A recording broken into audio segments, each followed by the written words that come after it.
এখন দেখব 9 নাম্বার অঙ্ক। 9 নাম্বার অঙ্কের প্রশ্নটা হচ্ছে মান নির্ণয় করো tan 45 degree sin square 60 degree tan 30 degree into tan 60 degree. এটার মান নির্ণয় করার জন্য বলা হয়েছে। তো কিভাবে শুরু করব? ফার্স্টে লিখব, আমরা জানি tan 45 ডিগ্রি, tan 45 ডিগ্রির মান হচ্ছে 1। sin 60 ডিগ্রি, sin 60 ডিগ্রির মান হচ্ছে √3/2। tan 30 ডিগ্রি, tan 30 ডিগ্রির মান হচ্ছে 1/√3।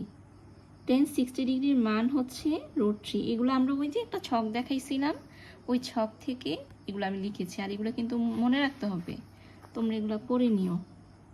এবার প্রদত্ত রাশি দিয়ে আমি যেটা মান নির্ণয় করতে বলেছি সেটা আমি লিখব। প্রদত্ত রাশি কি লিখবো? আমার প্রশ্নটা ছিল tan 45 ডিগ্রি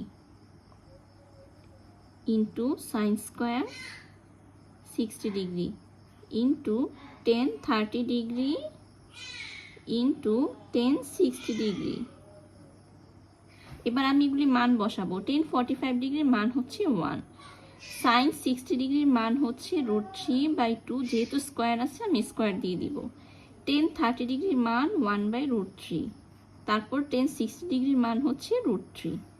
তো এখানে √3 এবং √3 কাটা যাবে, আর √3-র উপর বর্গ মানে হচ্ছে 3, 2 এর উপর বর্গ মানে হচ্ছে 2 দুগুণে 4।